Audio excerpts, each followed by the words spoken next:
सच्चिदानंद भगवान की जय, सद्गुरुदेव भगवान की जय। की बात होगी तो मेरे 4 प्रकार के भक्त हैं, कहा है ना गीता में। वो क्या कहा है? अर्थ, अब याद आ गया, अर्थार्थी, जिज्ञासु और ज्ञानी, ये 4 प्रकार के हैं जो आप बात कर रहे हैं। लेकिन इन्होंने बात दूसरी पूछी है, लेकिन कह दिया है 4 प्रकार के भक्त। अब इनको भी क्लियर हो गई बात, गलती से जो हो गया हो। तो यही समझना है कि 4 प्रकार के भक्त कौन से हैं। पहले हैं अर्थ, मतलब जो बहुत दुखी है, तकलीफ में है। उसका उदाहरण द्रौपदी से बता देते हैं कि जिस समय उसका चीरहरण हो रहा था तब उसकी क्या स्थिति थी, कितनी दुखी थी। इस तरह से कोई भी दुखी अगर जगत में है तो वो आर्त कहलाता है। जो दुखों से भरा हुआ है, जो तकलीफ़ों से भरा हुआ है, वो आर्त है।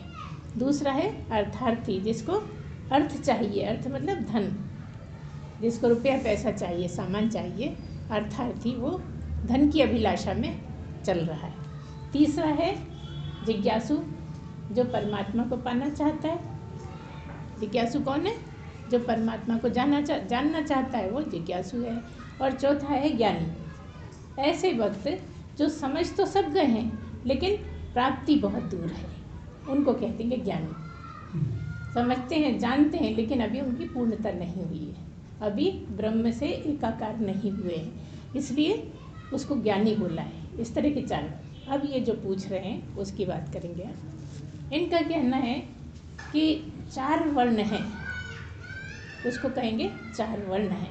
जैसे जगत में 4 वर्ण हैं जो आप लोगों ने मान रखे हैं, जिनको लेके आप छुआछूत करते हो, है ना। वो छुआछूत के लिए नहीं बने।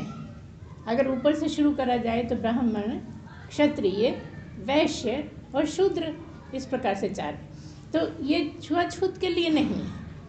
इसको आप जो वैमनस्य बनाए रखते हो, इससे झगड़े ज़्यादा होते हैं और काम कुछ नहीं होता। ये चारों का जैसे जैसे हैं उनका अपना अपना काम करने दीजिए, क्योंकि जगत में सब चीज़ की ज़रूरत है। लोहार की भी ज़रूरत है, बढ़ई की भी ज़रूरत है, सबकी ज़रूरत है, लेकिन सब आपके भाई हैं, आपके ही परिवार के हिस्से हैं। किसी को लकड़ी का काम दे दिया, किसी को लोहे का काम दे दिया, किसी को कुछ दे दिया, किसी को कुछ दे दिया, है ना। ऐसे ही ब्राह्मण है जिसको पूजा पाठ करना है, शास्त्रों का पठन पाठन करना है, लोगों को समझाना है। और क्षत्रिय है तो वो संभालता है सब जगह, वो मेहनत के काम करता है, वो बल वाला है।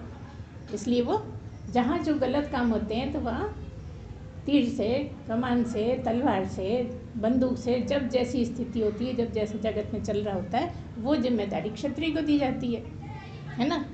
फिर वैश्य है, क्षत्रिय के बाद वैश्य है, धन कमाने में, व्यापार करने में, ये सब क्षत्रिय करता है। और शूद्र जो नीचे के काम करते हैं, तो वो नीचा नहीं हो गए, किसी ना किसी को तो करना पड़ेगा नीचे का भी काम। आपको भी ज़रूरत होती है तो आप करते हो अपने घर में। आजकल इतना महंगा है तो कई बार कर लेते हो, उतनी देर आप शूद्र हो, नहा लिए धो लिए, अपने घर में काम करने लगे आप, फिर वही हो जो हो, है ना।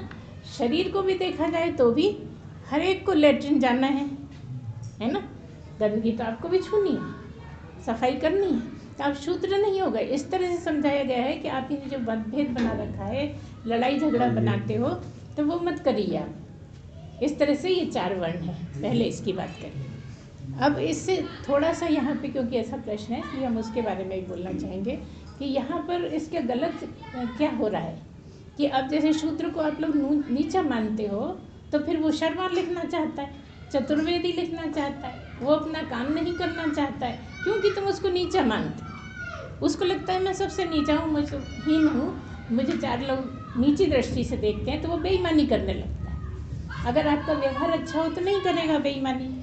और पहले ज़माने में था, बड़े आराम से मिलते जुलते थे, अगर नहीं छूना है तो नहीं छूना। आप अगर कोई लेटरिन का साफ़ कर रहे हो, आपके घर का टैंक साफ़ कर रहे हो, तो बाकी लोग आकर आके पैर थोड़ी छुएंगे, नहा धो लोगे तब पैर छुएंगे, तो इसमें क्या बुराई। तो ऐसे ही छुआछूत इस तरह की करिए कि गंदगी से परहेज करिए, इंसान से परहेज मत करिए। नहा धो क्या, या तो जैसे आप हो वैसे वो है।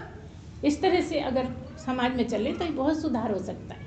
बहुत गलत हो रहा है कि बिल्कुल नीचे की जाति हैं तो ब्राह्मणों से शादी कर रहे हैं, ये अच्छा नहीं कर रहे, आप कहोगे आप चिढ़ रहे हो। चिढ़ने की बात नहीं है, ये भगवान ने डिसाइड करा है कि पिछले जन्म में तुम्हारी क्या स्थिति थी, तो अब तुम्हारा कौन सा रोल बचा है, वहाँ पर जन्म दिया है, उस घर में जन्म दिया है जो तुम्हारा काम नहीं किया है तुमने, तो वो वाला हिस्सा पड़ा है, इसलिए वहाँ करिए। आपने यहाँ आके वो काम नहीं किया, आप ब्राह्मणों का काम करने बैठ गए, आप कथा बाँचने लगे, इसलिए सारा नुकसान हो रहा है, मनुष्य जन्म बर्बाद हो रहा है। मनुष्य जन्म केवल परमात्मा को पाने के लिए।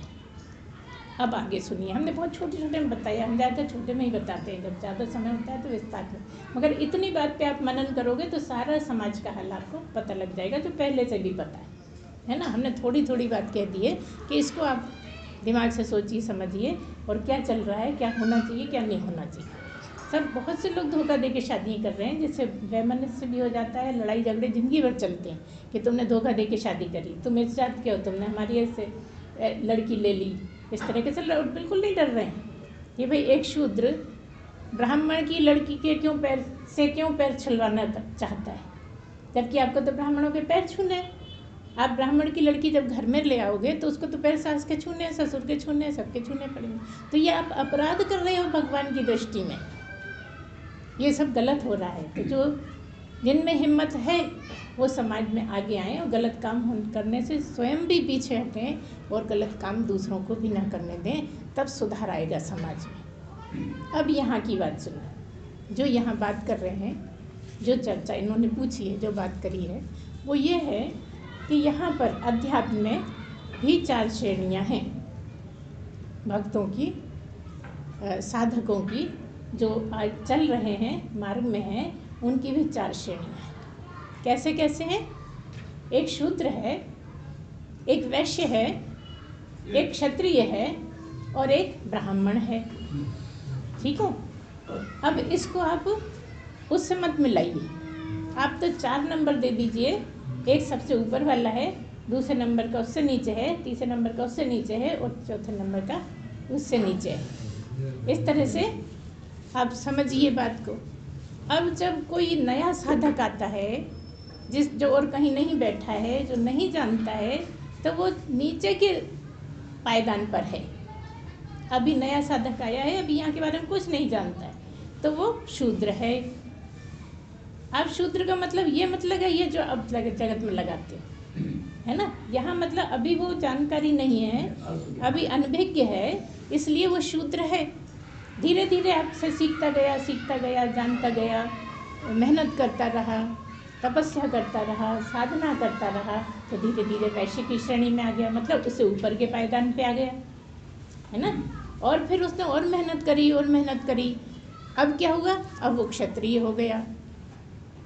समझ लेना बात को, मनन चिंतन से ज़्यादा जानना, और फिर इसमें जो भी आगे पूछोगे हम फिर बताएंगे, तो इस तरह से विस्तार अलग से हो जाएगा। तो क्या मतलब है, जब वो यहाँ आया तब वो शूद्र की श्रेणी में था। आप पहले से कोई कुछ जानता था, कोई थोड़ा ज़्यादा जानता था, कोई ज़्यादा जानता, लेकिन वो कुछ नहीं जानता था, तो वो अभी सीख रहा है, इसलिए सबसे नीचे की श्रेणी का है। धीरे धीरे वो वैश्य वाली श्रेणी में आ गया, और उसकी हिम्मत बढ़ी कि अब तो मुझे आने लगा है, अब उसको इतना डर भी नहीं लगता है, अब जानकारी मिलती है तो उसको अच्छा लगता है, और हिम्मत से रहने लगा, तो क्षत्रिय हो गया।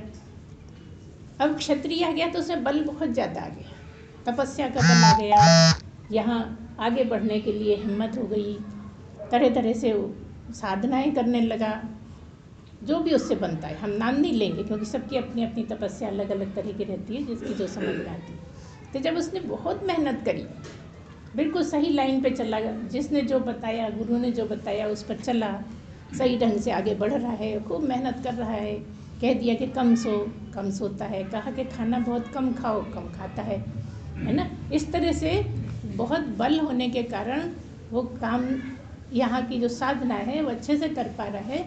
अब वो वीर हो गया है, अब उसको हिम्मत ज़्यादा आ गई है, इसलिए क्षत्रिय है।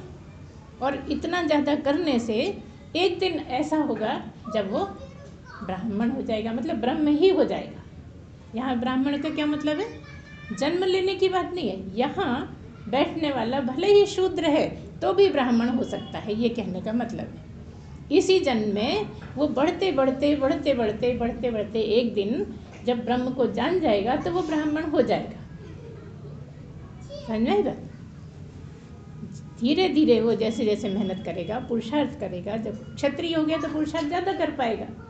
क्षत्रिय क्यों कह दिया कि अब उसे बल बहुत ज़्यादा आ गया, अब वो हर तरह की तपस्या कर पाता है, अब घबराता नहीं है, अब डरता नहीं कि ये तो मुझसे नहीं होगा, ये तो मैं नहीं कर सकता। उसको बहुत आशा भी बंध गई, इसलिए भी बल आ गया, और वो बहुत ज़्यादा जानकारी में आ गया, इसलिए भी बल आ गया, और बहुत ज़्यादा तपस्या करता रहा, चुपके चुपके चुपके चुपके चलता रहा, गुरु की सब बात मानता रहा। और एक दिन उसका परिणाम क्या हुआ कि गुरु जब प्रवचन दे रहे थे तब उसका जो छठी इंद्री है वो जाग गई, या कहूँ तीसरी आँख है वो खुल गई, और वो ब्रह्म ही हो गया। तीसरी आँख खुलने क्या मतलब है कि ब्रह्म ही हो गया। अब ये जानिए कि ब्रह्म वो पहले से था। ठीक से समझने की जरूरत है। इस अहंकार में मत रहो कि हम सब जान गए, अब हम बहुत जानते हैं। आप क्षत्रिय भी हो गए तो ये कभी गलती नहीं करना कि हम बहुत जान गए। जिसने भी ये गलती कर दी कि हम बहुत जानते हैं, वो कभी नहीं पहुंचेगा। हम लिख के दे देंगे आपको। इसलिए यहाँ पर ये बहुत गलत अहंकार है। कितना भी आता है, अभी आता ही क्या है, अभी तो हम कुछ जानते ही नहीं है। महात्मा तक कह देते हैं कि अरे उसको कौन जान पाया है, उसको कौन वर्णन कर सकता है, उसकी बात चर्चा कौन कर सकता है। तो इन चीज़ों को गहरे तक अपने मन में बैठा लिए ताकि ये गलतियाँ ना होने पाए। ये अहंकार को दर्शाती हैं। आता कुछ नहीं, अहंकार बहुत है। अभी हम आपसे एक दो प्रश्न पूछ लें, आप जवाब नहीं दे पाओगे, लेकिन कहोगे ये कि हम तो बहुत जानते हैं। इसलिए सावधान रहिए। इस मार्ग में सावधानी की बहुत आवश्यकता है। पग पग पर गलतियाँ होती हैं, है ना। तो आप इस तरह से चलिए जैसे आप बिल्कुल नीचे के हो, आप कुछ नहीं जाने, अभी हम इतना सा भी नहीं जाने, ऐसी भावना बना के रखिए ताकि ज़्यादा से ज़्यादा जान पाओ। जब ये सोच लोगे कि हमें ज़्यादा आता है तो कुछ नहीं भर पाओगे। जब गिलास भरा हुआ है, कितना ही पानी डालो तो फैल रहा है, भरेगा कहाँ से, है ना। खाली गिलास होगा तो भरता जाएगा। आपको हमने चाय दी और केटली से भरे जा रहे हैं, गिरते जा रहे हैं, तो आप कहोगे ना कि अरे गुरु जी ये क्या कर रहे हो, भर गया है अब तो रोको। ऐसी ही बात आप कह रहे हो कि हम तो भरे हुए हैं, आप बताओ, आप हमें पहुंचा दो। किस तरह से भरे हो? अभिमान से भरे हो, गालियाँ देने से भरे हो, चिढ़ने से भरे हो, लड़ाई झगड़े कर रहे हो, ये सब इसी से भरे हो। थोड़ा सा जान लिया तो लगा अब हमें सब आ गया।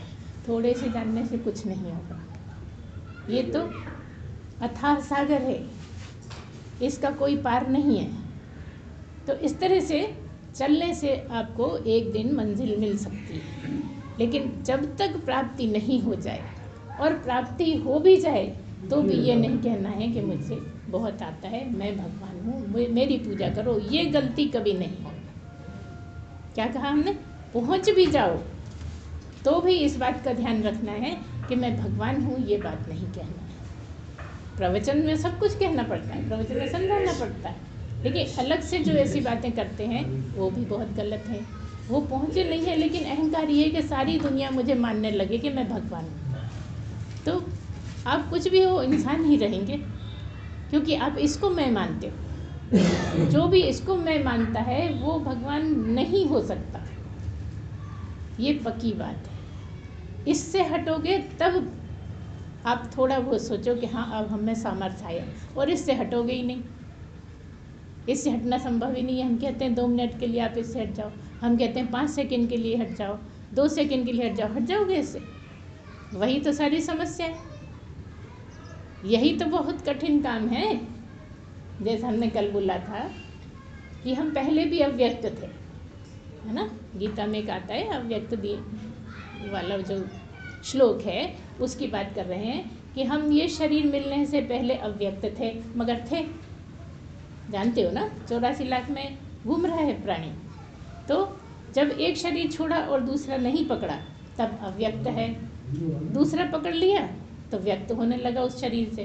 तो ये हम मनुष्य के बारे में कह रहे हैं कि इसको पाने से पहले भी तुम थे, इसको छोड़ने के बाद भी तुम हो गए। तो पहले थे तो कैसे थे? बिना शरीर के थे तो व्यक्त नहीं हो रहे थे, दिख नहीं रहे थे, मगर थे। ऐसे ही बाद में जब ये शरीर छोड़ दोगे तो तुम दिखोगे नहीं, लेकिन तुम हो गए, ये निश्चित है। शरीर को छोड़ के चले जाओगे लेकिन तुम तो हो गए ना। नहीं तो 84 लाख में कैसे घूमेगा? फिर दूसरा शरीर लेगा, तीसरा शरीर लेगा, चौथा लेगा, इस तरह से उसकी यात्रा चलेगी। तो बाद में भी अव्यक्त हो जाओगे और पहले भी अव्यक्त थे। अव्यक्त कब हो रहे हो? आज, अभी इस शरीर में व्यक्त हो रहे हो, इस शरीर के द्वारा व्यक्त हो रहे हो, है ना? इस समय पहले भी अव्यक्त थे, बाद में भी अव्यक्त हो जाने वाले हो, लेकिन अभी जो मध्यकाल है, शरीर जब तक मिला हुआ है, तो शरीर के द्वारा तुम व्यक्त हो रहे हो। ठीक है ना? समझ में आ रहा है सबको? बात क्या हो रही है, समझ में आ रहा है? तो शरीर के द्वारा आप व्यक्त हो रहे हो। तो जब आप व्यक्त हो रहे हो तभी आप, क्या मतलब है, पहले शरीर छोड़ दिया था, आगे भी छोड़ दोगे, लेकिन अभी जो शरीर पकड़ा है ना, ये शरीर रहते हुए जो शरीर छोड़ पाए, बस वही भगवान हो जाएगा। ये कौन छोड़ पाएगा? जो छोड़ पाएगा वो हो जाएगा। फिर ये कंडीशन नहीं है कि 1 घंटे के लिए छोड़ दो कि 1 महीने के लिए छोड़ दो। आप 5 सेकंड के लिए भी छोड़ दो, 1 सेकंड के लिए भी छोड़ दो, तो भी भगवान नहीं होता। और देखो, रात भर छोड़े पड़े रहते, हर दिन रात भर तुम्हें शरीर का बिल्कुल पता नहीं रहता। तुम जब सोते हो तो पता रहता है शरीर कहाँ हूँ मैं। जिसको मैं दिन भर कह रहे थे, उसका पता है तुम्हें गहरी नींद में कि वो कैसा पड़ा है, लार बह रही है, खुले पड़े हो कि ढके हुए हो, कैसे हो कैसे नहीं, कुछ भी नहीं पता है ना। हर दिन 4-6 घंटे छोड़े पड़े रहते, लेकिन इस जागृत अवस्था में 1 सेकंड भी छोड़ दो तो भगवान।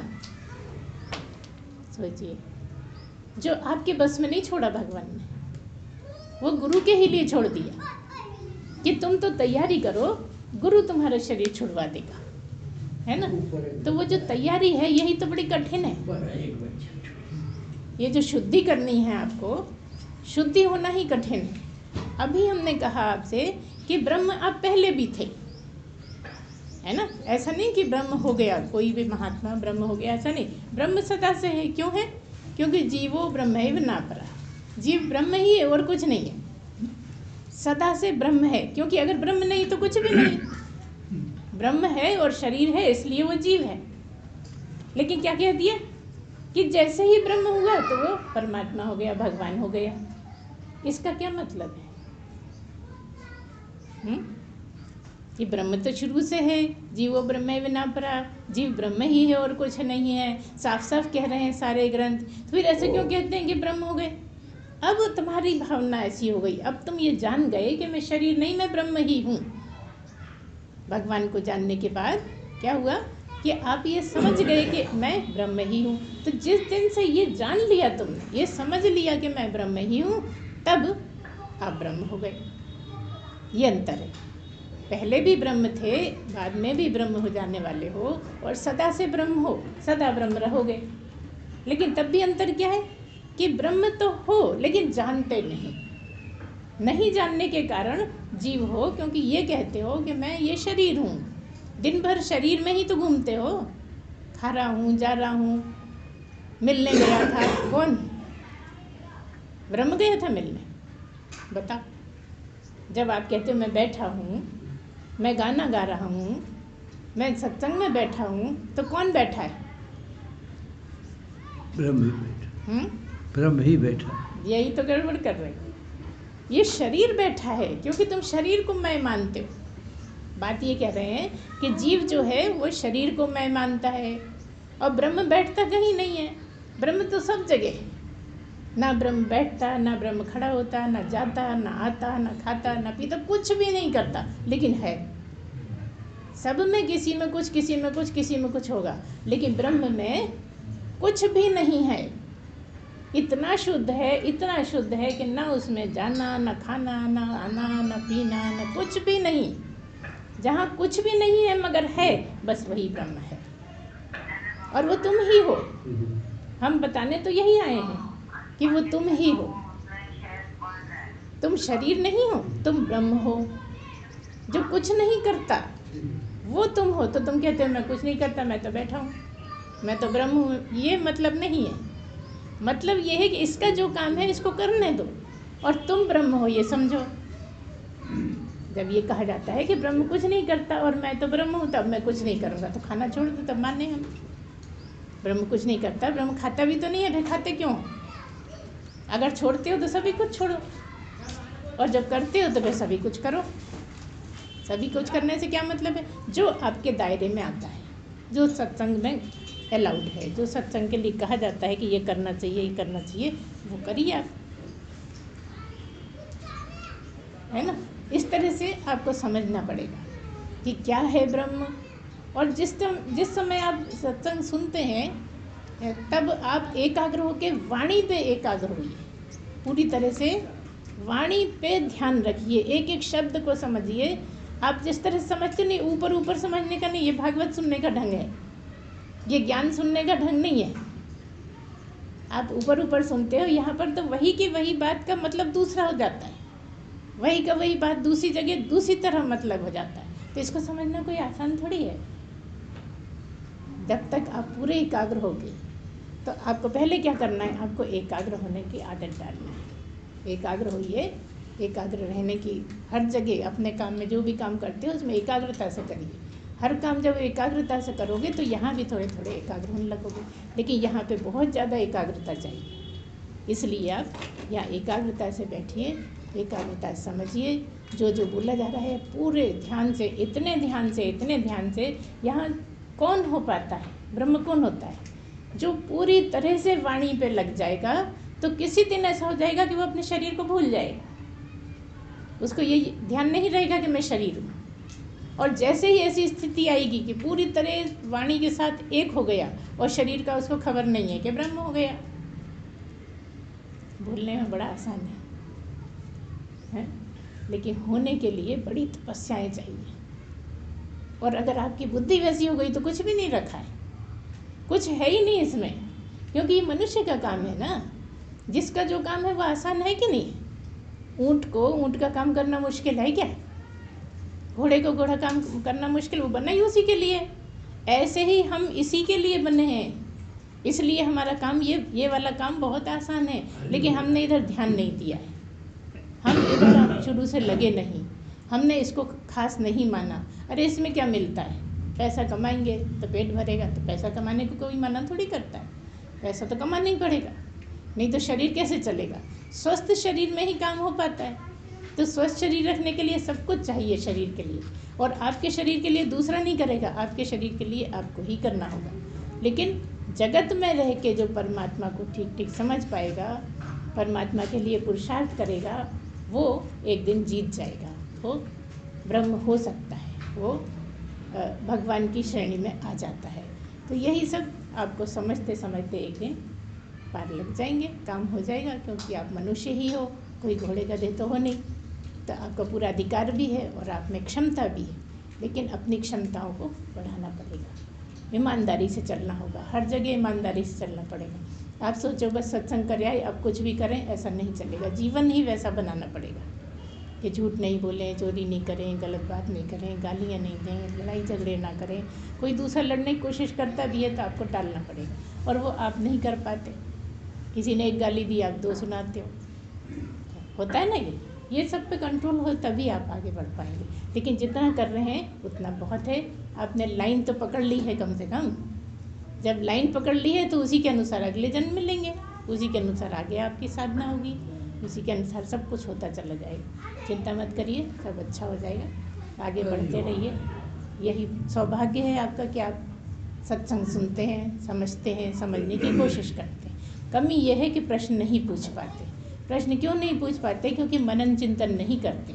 जो मनन चिंतन करेगा उसके प्रश्न उठेंगे ही, और वो पूछेगा प्रश्न। ये बात रावण की ही नहीं, सभी की है।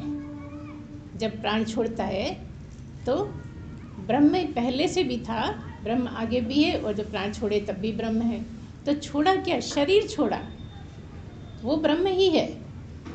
जो तुमने कहा ना कि जीव ब्रह्म ही है, तो ये समझना ये है कि कैसे ब्रह्म है। इस तरह से है कि ये जो माया रूपी शरीर है, जो माया है आपके पास, इसके कारण आप जीव हो। ये जो है वो इसी को आप मैं समझते हो। आप ब्रह्म हमेशा से हो। जब अव्यक्त थे, अभी बताया ना, जब अव्यक्त थे तब भी ब्रह्म थे। शरीर तो आपके पास था ही नहीं ना, तो शरीर कैसे हो गए? शरीर कब हो गए? जब शरीर मिला तो आप शरीर को मैं कहने लगे। जब शरीर आपके पास था ही नहीं तब आप कैसे कह सकते थे कि मैं शरीर हूँ? लेकिन जीव क्यों थे? ब्रह्म होते हुए उस टाइम पे भी जब आपका शरीर नहीं था, जब क्यों थे जीव? इसलिए थे कि जो 3 प्रकार के शरीर हैं उनमें से 2 तब भी थे आपके पास। आप इसी को शरीर मानते हो जो दिखता है। इसके अलावा 2 और हैं, एक सूक्ष्म शरीर है, एक कारण शरीर है। ठीक से समझना क्या बोल रहे हैं। ये जो एक दिखने वाला शरीर स्थूल शरीर है, एक सूक्ष्म शरीर है जो दिखता नहीं है लेकिन दूसरे शरीरों में प्रवेश करता जाता है, वो सूक्ष्म शरीर है। और एक कारण शरीर क्या है कि आप अज्ञानी हो। आपका अज्ञानी होना ही कारण शरीर, मतलब जिस दिन अज्ञान खत्म हो गया, ज्ञान आया तो कारण खत्म हो गया। ठीक है ना? क्योंकि ज्ञान हो गया इसलिए सूक्ष्म शरीर का भी अब कुछ मतलब नहीं है शरीर है। जब स्थूल भी है तो सूक्ष्म भी है, लेकिन कारण खत्म हो जाने से कारण शरीर खत्म हो गया। लेकिन ना अब आप स्थूल शरीर है ना आप सूक्ष्म शरीर है। हम क्या कह रहे हैं आपको कि ये जो जितने भी दिख रहे हैं ये ब्रह्म है, लेकिन ये ब्रह्म ये ब्रह्म ये ब्रह्म ये ब्रह्म ऐसा नहीं, पूरे में ब्रह्म है। उसमें अलग अलग अलग अलग सब है। जो दिखने वाला है वो अलग है, जो दिखने वाले हैं वो अलग अलग हैं, लेकिन ब्रह्म पूरा एक ही है।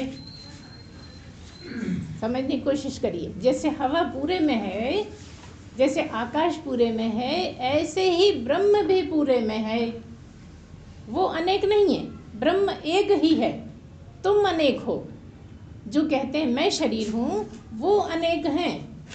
तुम अलग, तुम्हारा नाम अलग, तुम अलग, तुम्हारा नाम अलग, तुम अलग, तुम्हारा नाम अलग, तुम्हारी शक्ल अलग, तुम्हारा मन अलग, तुम्हारी बुद्धि अलग, सबके अपने अपने। किसी की बुद्धि में कुछ भरा है, किसी की बुद्धि में कुछ भरा है, और कि कोई कुछ सोच रहा है, कोई कुछ सोच रहा है। ठीक है ना? और जैसा जैसा आपका अहंकार है, किसी में कम अहंकार है, किसी में ज़्यादा है, कोई अकड़ता ज़्यादा है, तरह तरह का सबका है ना। तो यहाँ अंतःकरण के स्तर पे सब अलग अलग हैं, लेकिन जो इसमें रहता है ब्रह्म वो एक ही है। तो जो आप हैं वही आप हैं, वही आप हैं, वही आप हैं, वही आप हैं। अगर आप ये जानते हैं कि मैं ब्रह्म हूँ तो फिर सब में आपका निवास है। फिर आप यहीं नहीं रहते, फिर आप सब में रहते हैं। ये शरीर है, जब तक शरीर में रहते हैं तो इसी में रहते हैं। ये शरीर, ये मैं हूँ, मैं चलता हूँ, मैं खाता हूँ, मैं पीता हूँ, सब कुछ करता हूँ। लेकिन जब ब्रह्म है तब आप कुछ भी नहीं करते, खाता यही है। तुम नहीं खाते, तुम तो जैसे पहले रह रहे थे वैसे रहते हो। लेकिन समझ में ये आ गया कि मैं ब्रह्म हूँ, किस तरह से हूँ। जैसे कि आपका शरीर है, हाथ हैं, पैर हैं, नाक है, आँख है, कान है, सब अपने अपने काम करते हैं। लेकिन कौन है अंदर जो कराता है? वो एक ही है। जो अंदर है वो तो एक ही है ना। वो आँखों से देखता भी है, नाक से सूंघता है, कानों से सुनता है, जीभ से चखता है, सब काम कर रहा है, लेकिन है एक ही। और ये इतने सारे शरीर के अंग सब अपना अपना काम कर रहे हैं। ऐसे ही ये सब समाज के अंग सब अपना अपना काम कर रहे हैं, लेकिन जो चलाता है परमात्मा वो एक ही है। ब्रह्मा अपना काम कर रहे हैं, विष्णु अपना काम कर रहे हैं, और महेश अपना काम कर रहे हैं, लेकिन सब में बैठा हुआ ब्रह्म एक ही है। सब काम वही करता है, लेकिन वो कुछ नहीं करता। समझ में आई बात? क्या कहा हम? उसी समय कह दिया सब वही कर रहा, उसी समय कह दिया कि कुछ नहीं करता। क्योंकि ब्रह्म कुछ नहीं करता इसलिए वो कुछ नहीं कर रहा, लेकिन हेड है वही है, उसके नीचे सब हैं, उसी के काम करने वाले हैं, उसी के करता धरता है। तो जो वो सब कर रहे हैं वो वही कर रहा है जो ऊपर वाला है। अगर हमारा स्कूल चल रहा है तो जितने भी कार्य करता है वो अपनी अपनी जगह काम कर रहे हैं, लेकिन स्कूल कौन चलाता है? हम चलाते हैं, है ना? ऐसी वाली बात है। तो जो भी स्कूल में हो रहा है सब हम कर रहे हैं, ये माना जाएगा। इस तरह से ब्रह्म की बात है कि ब्रह्म तो एक ही है। तुम में ही नहीं, बाहर वालों में, जगत में, पक्षियों में, जानवरों में, पानी में, समुद्र में, सब जगह ब्रह्म एक ही फैला हुआ है। पूरे ब्रह्मांड में एक ही ब्रह्म है, उसमें इतने सब बसे हुए हैं। इस तरह से समझना है, इस पे चिंतन मनन करना है। और जब चिंतन मनन करोगे तभी सवाल उठेंगे, तब आप यहाँ पूछोगे तो ज़्यादा समझ में आएगा। हम अपनी मर्जी से कुछ भी कथा सुना जाएंगे, उससे काम नहीं चलेगा। आपके अंदर प्रश्न उठना चाहिए जिसके जितने ज़्यादा प्रश्न उठेंगे मतलब जिज्ञासु है, और जिज्ञासु है तो वो आगे बढ़ेगा। जो जिज्ञासु नहीं है वो आगे नहीं बढ़ेगा, वो तो इसी से भरा रहेगा मुझे सब आता है, बैठेगा चला जाएगा, बैठेगा चला जाएगा, उससे कुछ आगे वागे नहीं बढ़ेगा। इसलिए आप ये ऊपरी जानकारी ये मत बटोरिए, आप अंदर का जो सोयापन है उसको जगाना है। तो मनन चिंतन करिए और प्रश्न पूछिए, तब आपका काम बनेगा और आप आगे बढ़ पाएंगे। इस तरह से चलने से आपको लाभ होएगा। हम तो बतला ही सकते हैं, आपके बदले करेंगे थोड़ी, क्या कर पाएंगे, हमने तो कर लिया अपना काम। आपको करना है तो आपको हम बता सकते हैं किस तरह चला जाता है, किस तरह से करोगे तो तुम्हें लाभ मिलेगा, तो उन पे ध्यान दीजिए। अगर किसी बात को हम आज अच्छे से बतलाएंगे कि ये नहीं करना है, अगली बार आएंगे फिर वही कर दोगे, आप तो थोड़ी देर भी नहीं टिक पाते हो। तो ऐसा काम करिए जो पक्का हो, जो चीज़ बता दी समझा दी। इसके समझाने का नहीं कह रहे हम, छोटी छोटी बातों का, जैसे यहाँ का डिसिप्लिन समाने को ऐसा नहीं करो भाई, बीच में मत बोलो। यह सत्संग ये अलग तरह का सत्संग है, ये भागवत जैसा नहीं है कि अपन खा रहे हैं पी रहे हैं, बच्चे बहला रहे हैं, सास लेके चली गई, चलो बहू रोटी बना लेगी, ये सब यहाँ पे नहीं चलता है। यहाँ तो एकाग्र होके शरीर तक को छोड़ना है, तुम दूसरे शरीर को संभाल रहे हो तो दूसरे भी परेशान हो रहे होंगे। जो सुनना चाहता है एकाग्रता से, उसका भी मन भटकने लगता है। इसलिए आप कुछ तरीकों का ध्यान रखिए आपस में। हाँ, ये पढ़ते हो करते हो जब साधारण तब तो चलता है, लेकिन जब गुरु से सुनते हो तब आपको बहुत ज़रूरी है कि इन बातों पर ध्यान दो, नहीं तो हमारा आना बेकार है। हम अपना कीमती समय क्यों बर्बाद करेंगे? जहाँ ऐसे सुनने वाले होंगे जो ध्यान से सुनते, वहाँ जाएंगे। उनका काम छोड़ के हम आपके पास आ रहे हैं और आप नियमों को ध्यान नहीं करोगे, पालन नहीं करोगे तो कैसे चलेगा? बुरा नहीं मानना, उस बात को समझने की कोशिश करना। ठीक है, आज इतना ही। बोलिए सच्चिदानंद भगवान की जय, सद्गुरुदेव भगवान की जय।